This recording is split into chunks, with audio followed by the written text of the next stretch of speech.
Halo semua, selamat sejahtera dan salam Malaysia Madani kepada semua pendengar podcast saya pada hari ini.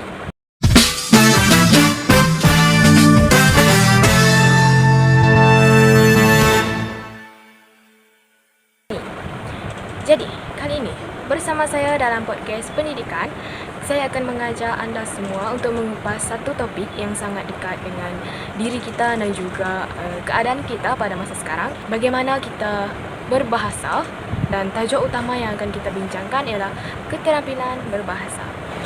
Baiklah, hari ini kita akan membincangkan tentang keterampilan berbahasa.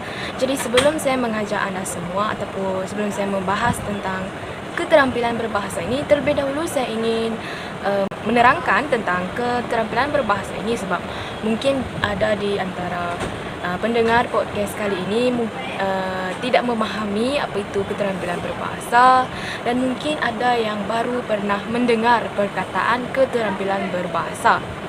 Jadi, saya ingin menjelaskan keterampilan berbahasa bukan sekadar kebolehan bercakap, malah ia merangkumi kemahiran mendengar, bertutur, membaca dan juga menulis secara berkesan. Namun, apa yang ingin kita bahaskan dalam podcast kali ini ialah dalam mendepani zaman yang serba moden kini, sejauh manakah kita mampu untuk mengekalkan kualiti keterampilan berbahasa dalam kalangan masyarakat?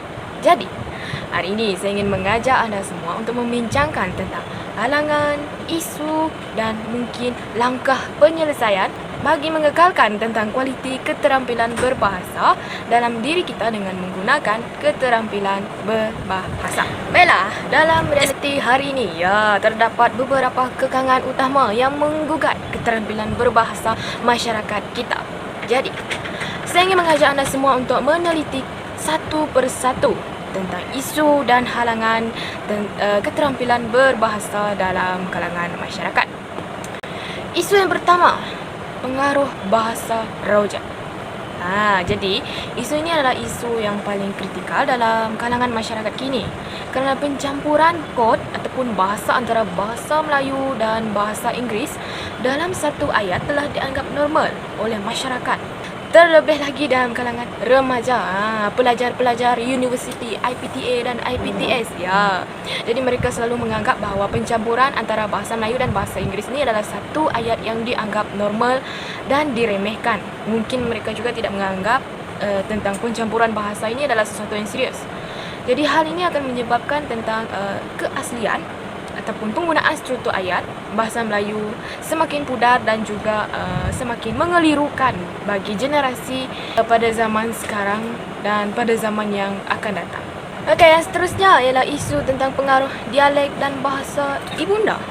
Jadi walaupun dialek adalah warisan, namun dalam konteks formal, kegagalan membezakan penggunaan dialek dengan bahasa Melayu standard sering kali menimbulkan salah faham di antara masyarakat, terutamanya dari segi semantik dan juga kefahaman, dan terutamanya apabila berkomunikasi di antara satu sama lain, terutamanya dalam kalangan masyarakat yang berbilang bangsa, berbeza agama dan juga berbeza bangsa.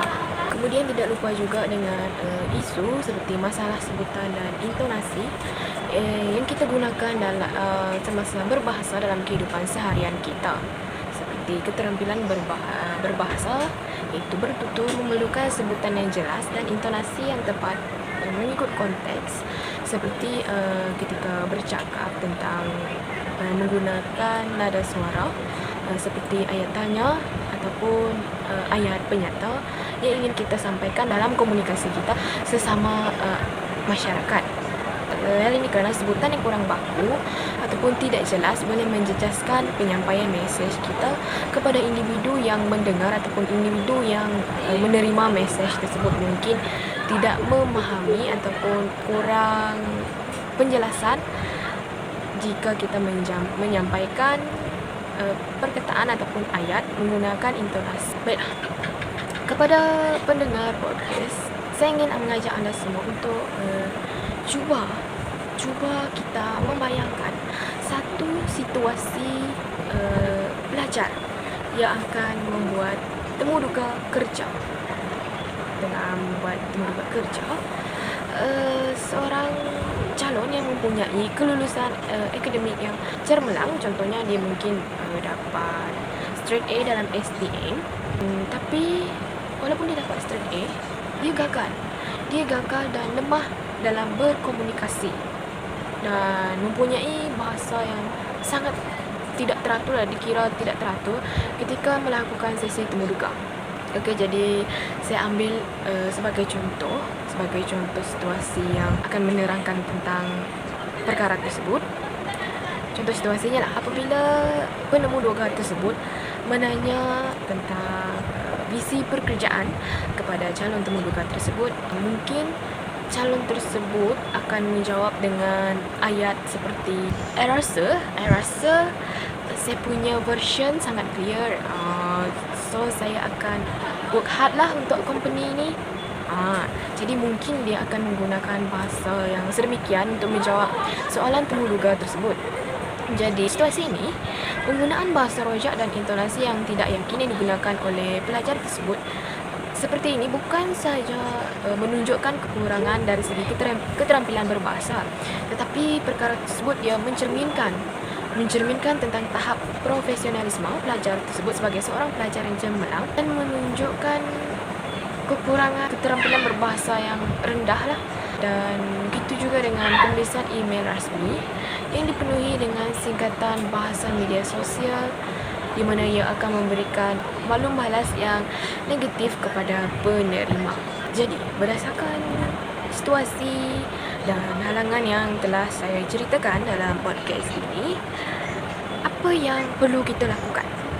Apakah langkah terbaik yang perlu kita lakukan untuk mengatasi masalah ini agar tidak semakin menjadi-jadi dan semakin teruk dan mengakibatkan generasi pada masa akan datang sangat tidak cermelang dalam menggunakan kaedah keterampilan berbahasa, di mana mereka menggunakan bahasa Melayu dengan tidak teratur dan tidak betul. Di sini saya ada beberapa cadangan dan mungkin akan dapat membantu dalam menyelesaikan tentang isu dan juga halangan keterampilan berbahasa yang berlaku dalam kalangan masyarakat. Cadangan saya yang pertama, menggunakan pendidikan yang formal dan juga kendiri. Langkah ini senang saja, di mana kita perlu kembali untuk merujuk kepada Kamus Dewan ataupun menggunakan laman web Dewan Bahasa dan Pustaka dan juga Tata Bahasa Dewan untuk memperkaryakan kosakata bahasa Melayu. Contohnya bila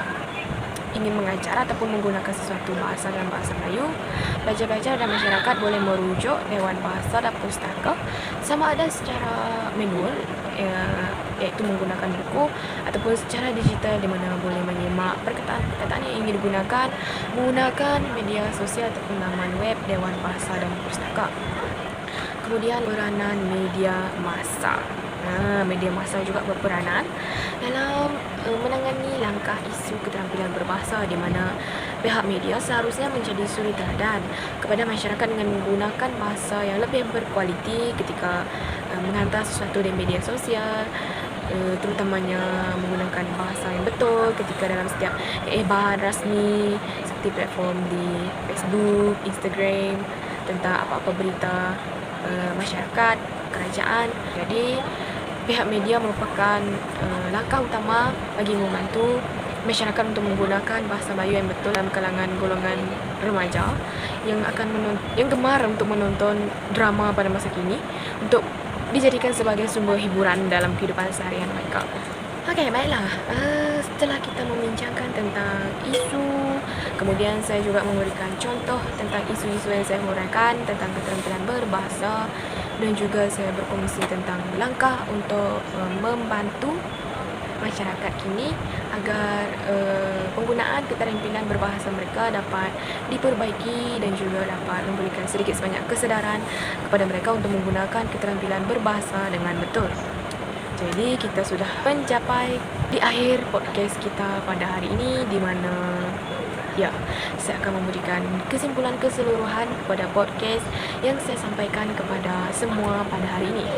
Keterampilan berbahasa adalah cerminan akal, budi dan juga intelektual seseorang individu. walaupun cabaran seperti bahasa rojak, penggunaan bahasa rojak dan penggunaan sebutan yang bahasa Melayu yang tidak baku. Di sini saya ingin menyampaikan tentang satu nasihat kepada semua dan mengakhiri podcast kita, di mana gunalah bahasa yang jelas, gunalah bahasa yang dramatis dan juga bahasa yang beradab dalam kehidupan seharian kita, kerana bahasa jiwa bangsa. Okey, baiklah, dengan ini berakhirlah podcast saya. Sekian sahaja daripada saya untuk perkongsian tentang keterampilan berbahasa kali ini. Jadi itu saja daripada saya. Sekian, terima kasih.